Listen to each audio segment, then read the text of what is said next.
నమస్కారం. ఈ ప్రత్యేక వివరణకు స్వాగతం. ఈరోజు మనం ఒక అద్భుతమైన ప్రయాణం చేయబోతున్నాం. ఎక్కడికంటే ఆంధ్రప్రదేశ్లోని శ్రీకాకుళం దగ్గరున్న అరసవల్లి సూర్యదేవాలయానికి. భారతదేశంలోనే అత్యంత ప్రాచీనమైన విశిష్టమైన సూర్యదేవాలయాల్లో ఇది ఒకటి. మరి ఆలస్యం చేయకుండా ఈ అద్భుతమైన చరిత్రలోకి వెళ్ళిపోదామా? అసలు ఈ ఆలయం గురించి మాట్లాడగానే అందరికీ ముందుగా గుర్తొచ్చే అద్భుతమేంటో తెలుసా? ప్రతి సంవత్సరం సరిగ్గా మార్చ్ మరియు అక్టోబర్ నెలల్లో సూర్యకిరణాలు నేరుగా గర్భగుడిలోకి వెళ్లి స్వామివారి పాదాలను తాకుతాయి. అసలు ఎలాంటి టెక్నాలజీ, ఆధునిక పరికరాలు లేని ఆ కాలంలో ఇంత ఖచ్చితమైన వాస్తు, ఇంజనీరింగ్ ఎలా సాధ్యమైంది? ఇది నిజంగా ఒక అంతుచిక్కని రహస్యమే కదూ. సరే, ఇక ఈ అద్భుతమైన ఆలయం వెనుక ఉన్న పౌరాణిక మరియు చారిత్రక నేపథ్యమేంటో ఇప్పుడు చూద్దాం. దీని ఆవిర్భావం వెనుక రెండు ఆసక్తికరమైన కథలు ఉన్నాయి. పౌరాణికంగా చూస్తే, ఒకసారి దేవేంద్రుడు తన రథం అదుపు తప్పి ఇక్కడ పడిపోయాడట.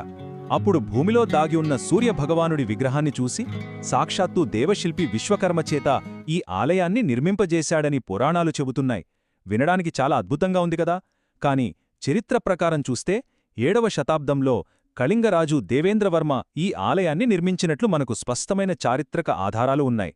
అంటే ఇటు పురాణాలు, అటు చరిత్ర రెండూ కలగలిసిన ఒక అరుదైన నేపథ్యమన్నమాట. కాలక్రమంలో ఈ ఆలయం ఎలా అభివృద్ధి చెందిందో చూస్తే మనకొక స్పష్టమైన చిత్రం అర్థమవుతుంది. 7వ శతాబ్దంలో కళింగరాజులు వేసిన పునాదుల మీద ఆ తర్వాత తూర్పుగంగులు, ఆపైన చాళుక్యులు, చివరగా విజయనగర రాజులు, ఇలా ఎన్నో రాజవంశాలు శతాబ్దాలపాటు ఈ ఆలయాన్ని మరింతగా విస్తరించాయి. అంటే ఇది ఏదో ఒక్క రోజులోనో ఒక్క రాజు కాలంలోనో పూర్తయిన నిర్మాణం కాదు. వందల ఏళ్లపాటు కొనసాగిన భక్తికి, శిల్పకళాభివృద్ధికి ఇదొక సజీవ సాక్ష్యం. ఇప్పుడు మనం ఆలయం లోపలికి వెళ్ళి అక్కడి విశిష్ట లక్షణాలు ఎలా ఉంటాయో తెలుసుకుందాం. గర్భగుడిలో అడుగుపెట్టగానే సాక్షాత్తు ఆ సూర్యనారాయణ స్వామివారి అమోఘమైన దర్శనం మనల్ని మంత్రముగ్ధుల్ని చేస్తుంది. అసలా విగ్రహం గురించి ఎంత చెప్పినా తక్కువే. పూర్తిగా ఒకే ఒక్క నల్లరాతితో చెక్కిన రూపం అది. 2 చేతుల్లో పద్మాలు పట్టుకుని 7 గుర్రాలు పూంచిన రథంపై స్వామివారు ఎంతో తేజోవంతంగా కనిపిస్తారు. ఆ నల్లరాతి మీద చెక్కిన ప్రతి చిన్న రేఖలోనూ మన ప్రాచీన శిల్పుల కళాత్మకత ఎంత అద్భుతంగా ఉట్టిపడుతుందో మీరే ఊహించుకోండి. నిజంగా చెప్పాలంటే ఇది మన ఆలయ శిల్పకళా వైభవానికి ఒక సజీవ నిదర్శనం.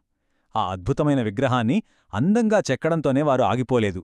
ఇందాక మనం మాట్లాడుకున్నాం గదా, ప్రతి ఏటా మార్చి, అక్టోబర్ నెలల్లో సూర్యకిరణాలు నేరుగా ఆ నలరాతి విగ్రహం పాదాలపై పడతాయని.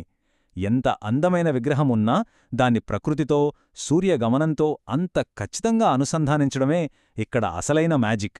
వందల ఏళ్ల క్రితమే ఖగోళశాస్త్రాన్ని, వాస్తుతో ఇంత అద్భుతంగా ఎలా మేళవించారబ్బా అనిపిస్తుంది కదూ. సరే, ఆర్కిటెక్చర్ గురించి మాట్లాడుకున్నాం. ఇప్పుడు ఇక్కడ పండుగలు మరియు ఆధ్యాత్మిక ప్రాముఖ్యత గురించి కాస్త వివరంగా చూద్దాం. ఈ సూర్యక్షేత్రానికి వచ్చే భక్తులకు స్వామివారిమీద అపారమైన నమ్మకం ఉంది. ముఖ్యంగా ఇక్కడ ప్రార్థిస్తే అనారోగ్య సమస్యలు, మరీ ముఖ్యంగా చర్మవ్యాధులు నయమవుతాయని ఒక బలమైన విశ్వాసం తరతరాలుగా వస్తోంది. మనందరికీ జీవితంలో ఏది ఉన్నా లేకపోయినా ముందుగా కావాల్సింది ఆయురారోగ్యాలే కదా. అందుకే సంపూర్ణ ఆరోగ్యం, దీర్ఘాయుష్షు కోసం, అలాగే తాము చేసే పనుల్లో విజయం కోసం వేలాది మంది భక్తులు ఎంతో భక్తిశ్రద్ధలతో ఇక్కడికి వస్తుంటారు. ఇక ఈ ఆలయం గురించి, ఇక్కడి భక్తి గురించి మాట్లాడుతున్నప్పుడు రథసప్తమి పండుగను మనం ఖచ్చితంగా ప్రస్తావించి తీరాలి. ఈ రోజే ఇక్కడ ఆధ్యాత్మికతకు అస్సలైన పరాకాష్ట. ఆ పవిత్రమైన రోజున నలుమూలల నుంచి వేలాది మంది భక్తులు తరలివస్తారు. సూర్యనారాయణ స్వామిని అత్యంత వైభవంగా కొలుస్తారు. ఆ సమయంలో ఈ క్షేత్రమంతా వేదమంత్రాలతో, భక్తిపారవశ్యంతో ఎలా మారుమ్రోగిపోతుందో చూడటానికి 2 కళ్ళూ చాలవు. మనం ఈ వివరణ చివరికొచ్చేశాం. కాని వెళ్లే ముందు మిమ్మల్ని ఒక్క ప్రశ్న అడగాలనుకుంటున్నాను. అసలు ఎలాంటి ఆధునిక టెక్నాలజీ, కంపాస్లు లేని ఆ 7వ శతాబ్దంలో వాస్తుశిల్పులు సూర్యకిరణాలు ఖచ్చితంగా స్వామివారి పాదాలను తాకేలా ఇంతటి సంక్లిష్టమైన ఖగోళ అమరికలను ఎలా సాధించారు? ఒకసారి ఆలోచించండి. ఇది కేవలం రాళ్లతో కట్టిన గుడి మాత్రమే కాదు, మన ప్రాచీన మేధస్సుకు, అద్భుతమైన ఇంజనీరింగ్ ప్రతిభకు ఒక గొప్ప నిదర్శనం. చరిత్రలోని ఇలాంటి అద్భుతాల గురించి మరింత తెలుసుకోవాలనే ఆసక్తి మీకు కలిగింది కదూ. మళ్లీ మరో ఆసక్తికరమైన అంశంతో కలుద్దాం. అంతవరకు సెలవు.